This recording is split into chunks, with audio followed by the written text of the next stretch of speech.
आप समझ सकते हैं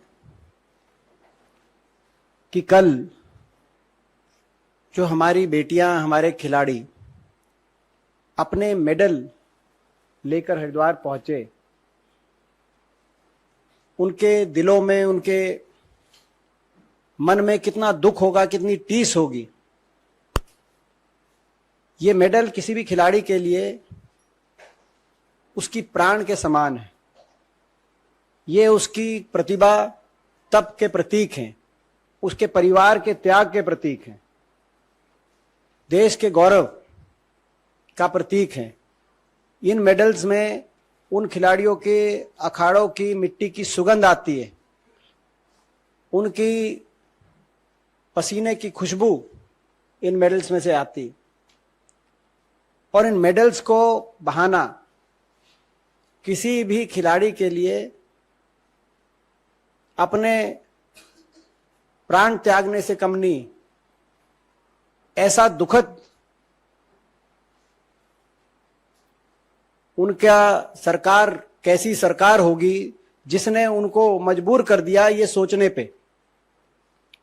कितनी असंवेदनशील सरकार, निर्दयी सरकार, जुल्मी सरकार, जिस सरकार से उनको न्याय की उम्मीद तक नहीं थी और वो वहां पहुंच गए। मगर उससे बड़ा सवाल हम पूछना चाहते हैं माननीय प्रधानमंत्री जी से और सरकार से कि सरकार की तरफ से अपील तक नहीं की गई। जो मंत्री, प्रधानमंत्री जी से लेकर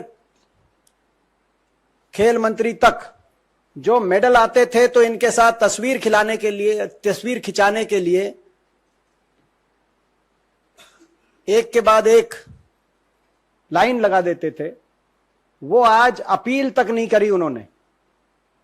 दुनिया में क्या संदेश गया आप अंदाजा लगा सकते हैं। उन्होंने ये भी नहीं कहा कि आपके साथ न्याय होगा, हम निष्पक्ष जांच कराएंगे, ऐसा मत करिए। यानी कि एक संदेश गया कि आपको तो खिलाड़ियों से ही नहीं, आपको तो इन मेडल से भी घृणा है।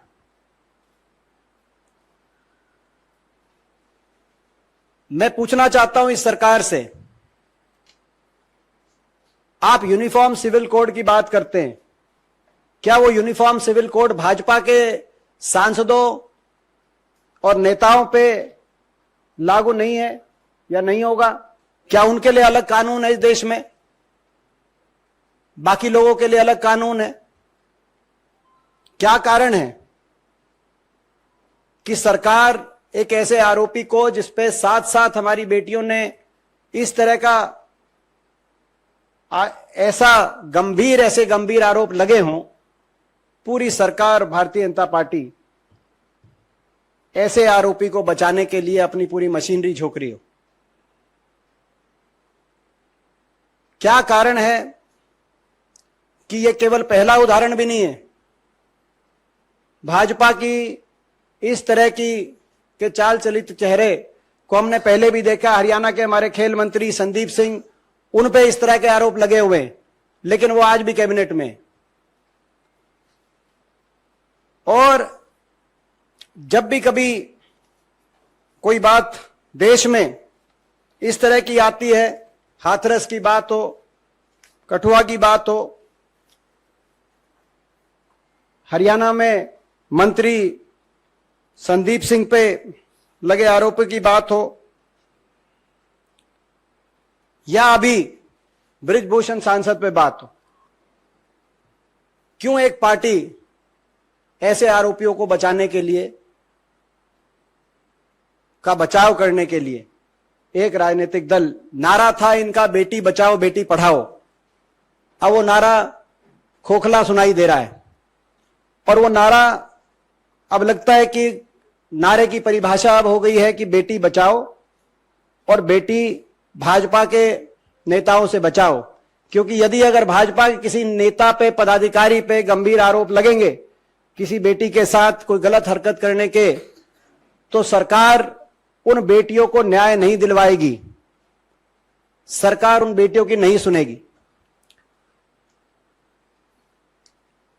जहां हम प्रश्न पूछ रहे हैं कि प्रधानमंत्री जी ने अपील तक क्यों नहीं करी, खेल मंत्री ने अपील तक क्यों नहीं करी, सरकार ने अपील तक क्यों नहीं करी।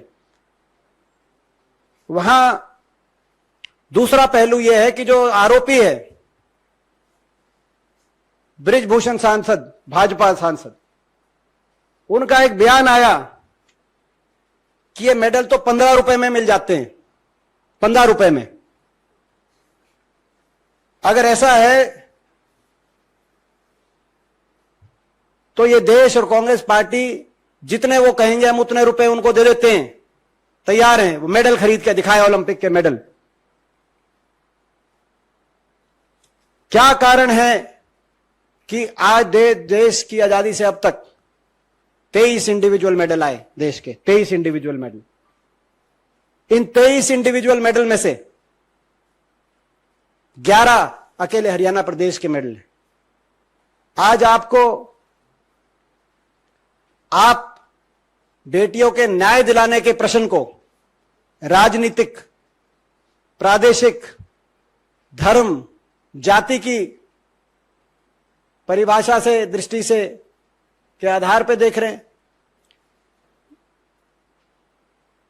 ये देश, भारत देश वो देश है, हमारे देश की संस्कृति वो संस्कृति है। यहां हर बेटी की इज्जत पूरे देश की इज्जत है। यहां पे अपने दुश्मन की बहन बेटी को भी अपनी स्वयं की बहन बेटी के रूप में देखा जाता है। ये वो देश है। और किसी बेटी की इज्जत को किसी प्रदेश की, धर्म की, जाति की, भाषा की या राजनीति की दृष्टि से नहीं देखा जा सकता। और कोई बेटी अगर न्याय की गुहार करे, उसको न्याय दिलाना राज धर्म की परिभाषा है। ये वो देश, यही वो देश है। हम बीजेपी की सरकार को चेताना चाहते हैं, जहां पे नारी का, एक नारी के अपमान से महाभारत हुआ कुरुक्षेत्र में। आपने जब एक और संसद भवन का उद्घाटन हो रहा था, जिस तरीके से बेटियों को घसीट घसीट के दुनिया के सामने जो नजारा आपने दृश्य रखे, हम चेताना चाहते हैं आप देश की के धैर्य की परीक्षा और ना लें। दुखद है कि इस मामले को, जैसे मैंने कहा कि राजधर्म में बेटी की इज्जत सर्वोपरि है, लेकिन इस मामले को अलग अलग दृष्टि से देखा जा रहा है। आखिर हरियाणा से, अगर हरियाणा की बात करते हैं, क्या हरियाणा की बेटियों की इज्जत और हरियाणा की बेटियों को न्याय इस देश में नहीं मिलेगा? आखिर क्यों खिलाड़ियों से, मेडलों से ये इतनी घृणा कर रहे हैं? गौरवशाली इतिहास है हरियाणा प्रदेश का। बॉक्सिंग में मैं एक उदाहरण देना चाहता हूं। 23, जैसे मैंने कहा कि 23 हमारे देश के इंडिविजुअल मेडल आए आज तक, जिसमें 11 हरियाणा के आए, हरियाणा के खिलाड़ी लेके आए। हमें गर्व है इस बात पे। मगर वो हरियाणा खिलाड़ी नहीं थे, देश का तिरंगा हाथ में लेके मेडल लेके आए। जनगण मन की गूंज दुनिया के कोने कोने में गई। बॉक्सिंग का मेडल बैठे हमारे आइकन देश के हमारे भाई विजेंद्र लेके आए। रेसलिंग, महिला रेसलिंग की पहली मेडल हमारी बहन साक्षी मलिक लेके आई। बैडमिंटन की पहला मेडल हमारी बहन हरियाणा साइना नेहवाल लेके आई। जेवलिन के पहले मेडल हमारे भाई नीरज चोपड़ा लेके आए। वेट लिफ्टिंग की पहली मेडल मलेश्वरी बहन यमुनानगर से हमारी बहन लेके आई। और हॉकी के भी जो मेडल हैं उसमें ज्यादातर बड़ी संख्या में हरियाणा खिलाड़ी हर टीम में।